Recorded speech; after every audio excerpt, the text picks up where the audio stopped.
If you're anything like me and consume a lot of information, then you're bound to have a lot of notes. And many times than not, your notes on a particular subject get lost to obscurity. When you revisit the subject or topic at hand, you'll suddenly find it very difficult to find the notes that you had created in the past. That's where apps like Obsidian and rote research come in. Hi guys, welcome to Productivity Guru, and today we'll be discussing about Obsidian, an app I've started to like so much that I've created a YouTube channel to let the world know about it. I recently found out about Rome research and the Zettelkasten method. The idea seemed really intriguing, and I wanted to test it out. However, as some of you may be aware, the app currently has a waitlist. After having found out about it and learning everything there is to learn and watching as many videos as I could consume, I started searching for an alternative. That's where I found Obsidian. Obsidian is basically a completely free and, at least according to me, a better alternative to Rome research. I'll explain why shortly. Obsidian touts itself as being a second brain that's with you and forever. The human brain is non-linear. We jump from an idea to an idea all the time. Yet, our note-taking apps lack this interconnection between ideas. They are more hierarchical. With apps like Obsidian, your notes and ideas now follow the same pattern as your brain. Secondly, Obsidian is very personal. You can customize it and use it the way you want. I've been using and working with files and data using the P.A.R.A method. I'll explain it briefly in some time. Obsidian helps fit that system perfectly. The biggest reason why I feel this app is a complete game changer is because of their main principle. That is keeping you in control of your data. Your data, which is nothing but plain text markdown files, sit in a local folder and not on the cloud. You have complete control over it. You can choose to provide any kind of sync, encryption, or data processing. Even if tomorrow, say, the app is no longer updated, your data will still be there on your local hard drive. In plain text, so what that means is you can use any text editor and view your data. Just a day after using it, I've decided to support the developers by buying the Catalyst license and essentially paying for a completely free app. Besides supporting the developers with this license, you also get access to insider builds like the one I'll be using shortly. Alright, now let's have a look at Obsidian. So when you start Obsidian, you're presented with this panel. You will not see any of these because you'll not have a vault. So let's just create a new vault. Now we'll just name it example vault, and we'll browse for the location. This is where I keep all my vaults. So yes, create. And that's what it is. Basically, this is how it starts. Now I'll just walk you through the entire panel basically. So first, to start off with, this is Obsidian 0.7.1, as you can see above. You might not see it yet because I'm an insider, so I've got this build, but soon they'll make it public as well. There are a few changes to it from the version that is existing right now. I'll walk you through it. So on this side, you have your quick switcher. What is a quick switcher? Quick switcher is nothing but your command palette basically. You can use this to create, for example, say if I want to create a test file, I'll do shift plus enter and I'll have a test file. Now, when you start off, you'll not have just one window like this. You will actually have two. So let me just quickly open that. The way you get another window here is just press command and click. If you're using a PC, I think it's control plus click. And what that does is it creates these two links for you. Now, on one, I'll have preview mode and on the other, I'll have editing mode. And what I can do is I can link this with the Pane basically as well. So I selected that. So now whenever I open any file over here, this will open as well. Now let's quickly look at all the options that are available. We'll be adding a few more options shortly. So first you have your file explorer. Then you have your search bar. Here you will also have your start window. I'll be adding that shortly and I'll teach you how to add that. Then you have your quick switcher. You have your graph view. And at last you have a markdown importer. Basically, if you click this, you can import your notes from Rome research or Zettelkasten and put it inside, and it'll change. For example, the tag inside Rome research is marked like this, but in Obsidian it's marked this way. So it'll mark it that way and it'll get it in. Now let's jump back. So what I like to do first, whenever I start with an empty vault, is create a few folders. First folder is inbox. Then comes your projects. Then areas,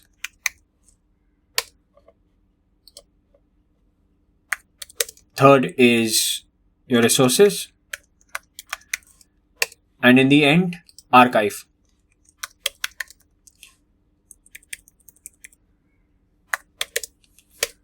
I'll just quickly explain what this is. P.A.R.A is nothing but just an acronym for projects, areas, resources, and archives. It's a 4-folder wide hierarchy basically. Now let's just walk over how Tiago Forte basically, the creator of the system, defines the system. So a project is nothing but a series of tasks linked to a goal with a deadline. Examples of this can include complete app mockup, develop project plan, execute business development campaign, write blog posts, finalize product specifications, attend conference, etc. An area of responsibility is a sphere of activity with a standard to be maintained over time.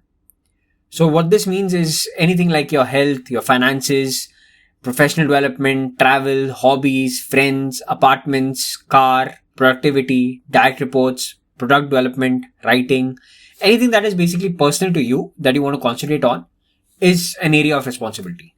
So that will go into area. Then you have resource. Now, resource is a topic or theme of ongoing interest. What this means is essentially resource is something that you'll want to share with others. It's not just going to be useful just for you, it's going to be useful for others as well. So examples of this can include habit formation, project management, coffee, music, gardening, online marketing, your interior designing, search engine optimization, note taking, architecture, etc. Finally, we have archives. Archives are nothing but inactive items from the other three categories. So after a project has run its course and it's no longer needed and you feel it's come into an inactive phase or an area which has come into an active phase in your life, you put it inside archives. Inbox is something that I've made on Notion. Basically, this is where I keep all the files before, I transfer them into projects, areas, resources, or archive. And this is where the files live and this is where it's sorted basically. Now, let's look at the other options that are available as well. So in every note, you have this more options as well, where you can pin the note, you can split it vertically or you can split these horizontally. You can delete this file. You can open backlinks. I'll just explain this shortly. You can find and you can even replace. Now let's expand this. So this is the backlink sidebar. In the new version that I'm using right now, there's a better way of seeing this. I will just show it to you shortly. And here you will also have your tag sidebar. I will show you how to add that. Now to add that, just come to the settings panel. Here you will get a lot of options. Firstly, I like to get rid of this because I like my notes big. And auto pair brackets, auto pair, this is fine. Folder heading, yes. Fold heading we need. Fold ident we need. Show line number, I like to use from time to time. Now let's go to the plugins. Here is where you will activate all the options that I was talking about. So firstly, we'll activate the tag pane. As you can see, the tag pane is now active. Then you activate page preview. Then you activate start, and custom CSS is something I like as well, which shows your community themes under plugins here. And daily notes is something I use a lot. Random note is something really useful as well. And finally, audio recorder, if and when I need it. I'll go a little in depth into daily notes shortly. Let me just walk you through the other options as well. In file, you can have the option of confirming file deletion. You can choose where to delete it. You can have, if basically when you're changing the thing, you want to update the internal links. I suggest you keep it on because then it doesn't break if you move a note from one folder to the other, it will not break the notes completely. And where is the default location where a new note is saved? For me, this is perfect. Vault is where I need it. And you can also have your attachment folder path. I'll be showing that shortly. Then let's come to appearance. In appearance, you have which options you have. Basically, you want dark mode or you want light mode. You want custom CSS on or off. Community themes, I'll just be showing you how to play around with that shortly. Then these are your hotkeys. And finally, your about. So I am, as you can see, my version is 0.7.1 and I'm a Catalyst supporter. So you have your version listed here. Now let's look at community themes as well. It's fetching all the community theme data. You can preview to use a theme also. So if you preview this, for example, this is this is Atom by Cogniz. If you select this, you can see your entire theme here. Let's stop the preview. And then you have daily notes. Now in daily notes, I like to have it in this format. Or what you can do as well is you can have it in a format which is basically, if you need two formats, you can do that as well. So you can have DO. What that'll do is it'll say 11th because today is the 11th. And then you have your entire month. And finally your year. And you can show both basically, and you can have it whichever way you want. For more information into this, just click format reference and you can see it there. Now, new files, where will they be stored? I like storing them in a journal location. As soon as I put enter now, it'll tell me that there's no journal location. We'll have to add that. And example folder. So basically you can have a template file. I'll show you how you can do this. And using the template file, one click of daily note here will automatically populate all the data as in your template file. So for now, I'll just add journal/template.md. We'll create this shortly. Yeah, everything looks fine. Enter, close.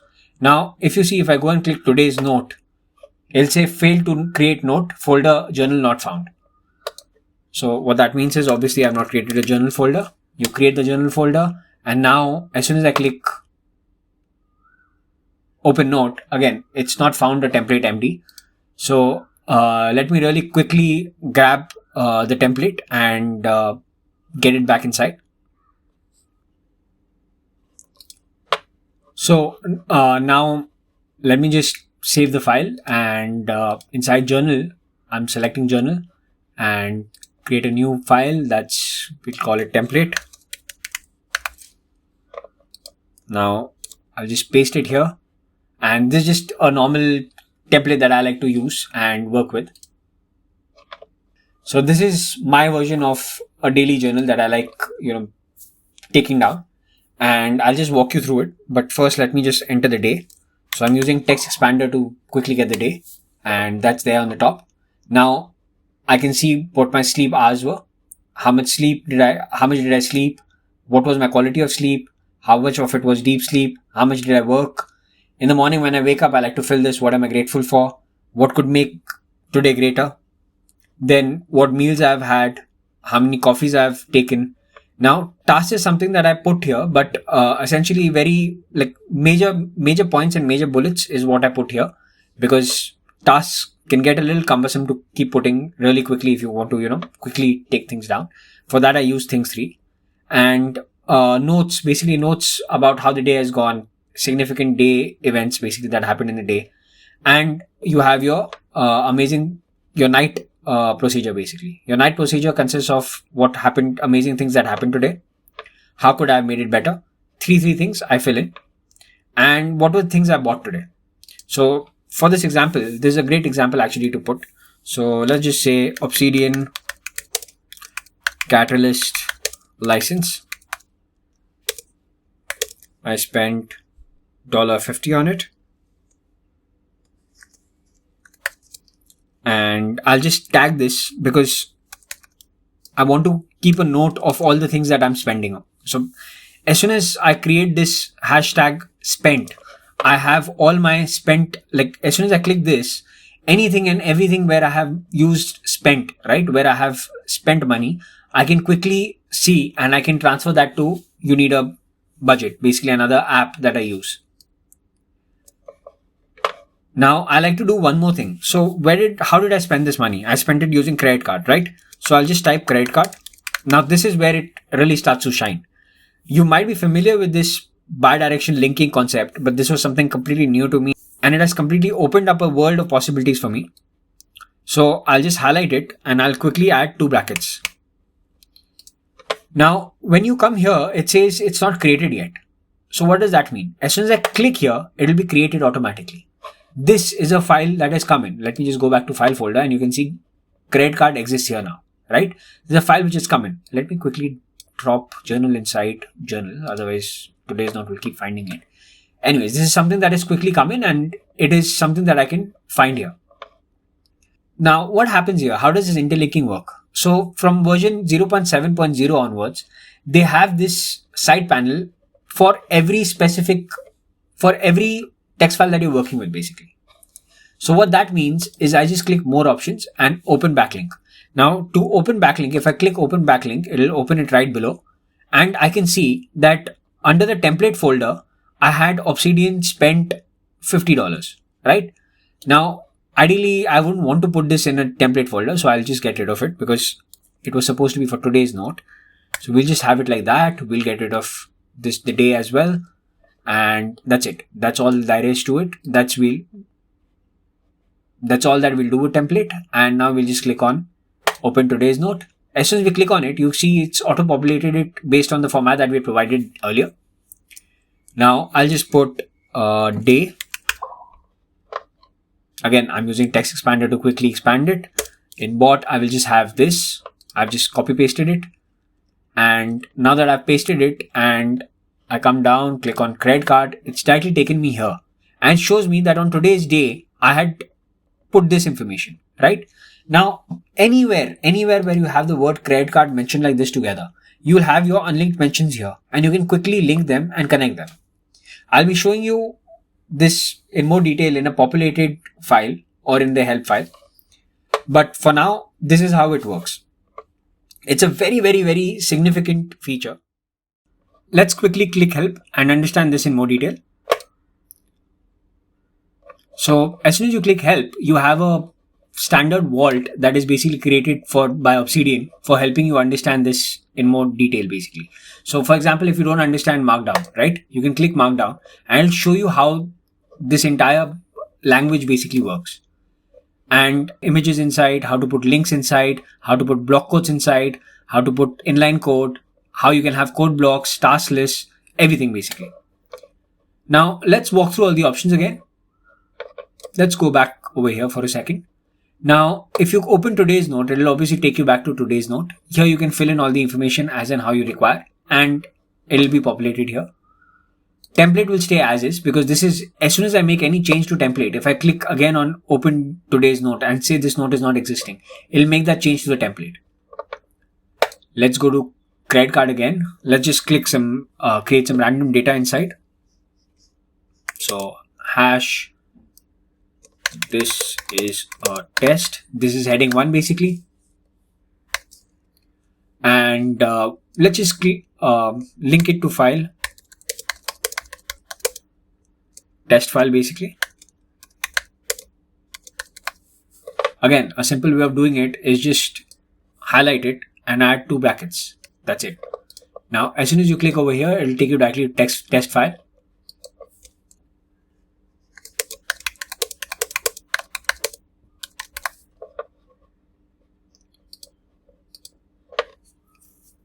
Let's come here again. As soon as you come on top, you can see that what I had added. So we had activated page previews. You can see the page previews here now. Now, what if I want to show the entire page here or a block of the page here? Very simple. Just add a exclamation mark ahead and you have your page here. That's it.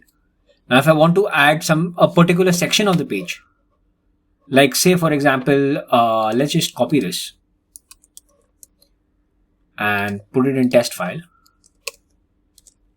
Now, say I want to just see what are the things that I bought today, right? How do I see that? So let's go back to the credit card file. And here what I'm going to do is I'm simply going to add hashtag and it'll give me all the options basically that are there. And what I can do is I can quickly go to bot and that's it. Now only bot is directly being taken from there and it comes here. Now, something that you have to keep in mind is it will update once you change the file, but it will not be dynamically updating. At least in the previous version, it wasn't dynamically updating. So what does that mean? Let me just quickly show that to you. Now in test file, if I say bought an apple for $10 using cash, right? Now, as soon as I put this, you can see it will be updated once I click credit card again. Because this is linked, right? So as soon as I click this, it will be updated over here as well. But what if, let's just unlink this for a second. Let's take this, we'll unlink this. So this will change.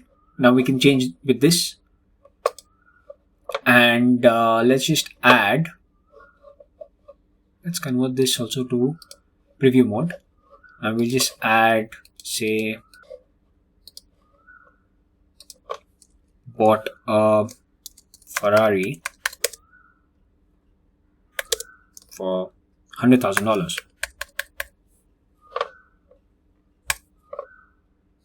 As you can see, it's not updated over here because I have not gone out and come back. So if you go out and you come back, you can see it's updated now, but it won't dynamically and update in real time basically.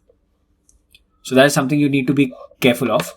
Now, again, you don't need to have just these many, you don't need to have just these many files. You can open as many as you want. So if I just press command and keep pressing, it will keep opening it vertically. If I want it horizontally, I can, have it horizontally as well. I can just drag it and drag it from here, drop it here, and it'll show it there. Now, if I want it in a bigger way, I'll just have it here. It'll show it there. If I want to get rid of it, X. If I want to get rid of it from here, X. Now, if I want to open it again in a different way, Control or click. Control if you're on Windows, click if you're on Mac, and it'll open the file here. And I like my backlinks to be open with me, so it's here. Now, you can see what this is connected to. And you can see what this is connected to. Oops. You can see what this is connected to. So, any change, like for example, if this is active, I change back to my file here. It'll automatically come here. Now, let's quickly look at the other options as well. You have your graph view. What graph view does is basically, if you remember, we had entered the credit card field in both our test file as well as the 11 June file. We've not added into template file. So if I want to see what connections are there between each file, there's a brilliant way to do that. You click, you just come on top of credit card. You can see credit card is linked to these two. Test file is linked to credit card, but it is not linked to 11 June. 11 June is also linked to credit card, but it is not linked to test file. Now, for example, if I want a connection with test file and template, right? I'll just click on test file. Test file opens up, and let's just call for template here. So let's just, in other notes, I'll just put, I like template, and there I have it's come here now. Now, if I go back to the graph, you can see template and test file is also now connected. That's how this works. So now imagine if you have a lot of data, like for example, over here in the help file, we have a lot of data, right? All this data, you can see which are the outliers, which are not connected, and how everything is connected with each other. For example, if I want to see what start notes are connected with 0.52, command palette, your list of plugins, keyboard shortcuts. Then if I want to see format your notes, I can see what that is connected to. File Explorer, I can see what that is connected to. Anything that I want, basically. Zettelkasten method, if I want more information on, I can see how that is connected. And this allows you to have a much more natural structure to your notes and ideas, basically. Let's go back. Now, let's go tags. As you remember, I had created a spend tag, right? As soon as you click on spend, it'll show the spend tags over here as well. Now, what if I take one file, like for example, I want to take this file and I want to star it. So you can go here and you can star it. Or alternatively, what you can do is you can press Command P and that'll open up the command palette, and you can start using command palette as well. So I just type star current file and that's it. It starts the current file. And if I go to start, I can see 11 June and that'll open up here as well. So right now, because it's open, it didn't open that up. If I come here and now click on this, it'll automatically open that as well. And you can see this also changes dynamically based on the pane that you need. Now, what if I need two different panes? Let's say if I'm working on this and the credit card file together. So I'm going to press command and I'm going to press that. It'll open up credit card file over here. Now, what if I need the Pane for credit card file as well, right? I can see one way is looking at the linked mentions here on the sidebar. But if I don't want to look at the linked options, what I can do is I can just click here and I can again say open backlinks. So the backlink for all credit card backlinks, all the mentions that are there for credit card will be listed here. And all unlinked mentions will also be listed here. All linked mentions for 11 June will be listed here. All unlinked mentions for 11 June will be listed here. I have to show you an example what unlinked mentions are. So let me just quickly create something. Let's call it example. Let's give it a heading of 2.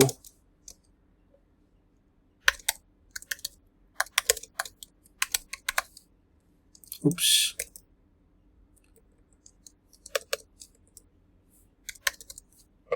Unlinked example. Now, what I'm going to do here is I'm going to just say this is an example of unlinked mentions for credit card. I like to first take down the notes and then just quickly add it and tag it to the other notes. So as soon as I put that, now if you see here, oops, that was a linked mention.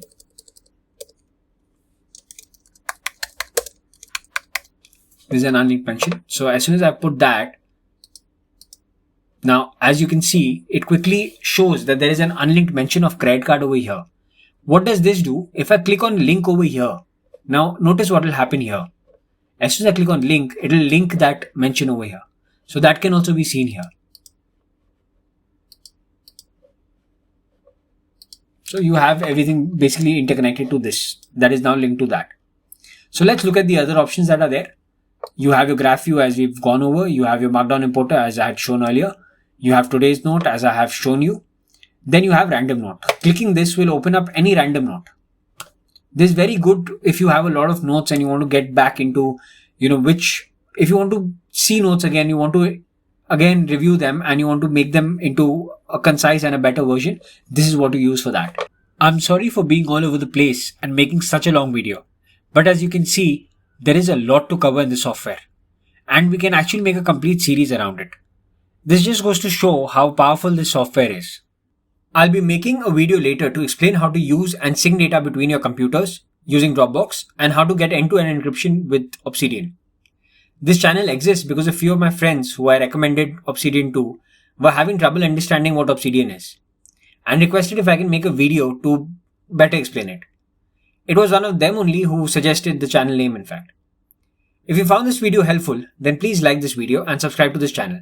If there is a demand, I'll also create a video that explains how to import content into Obsidian from the web, from highlights, etc. Thank you so much for watching.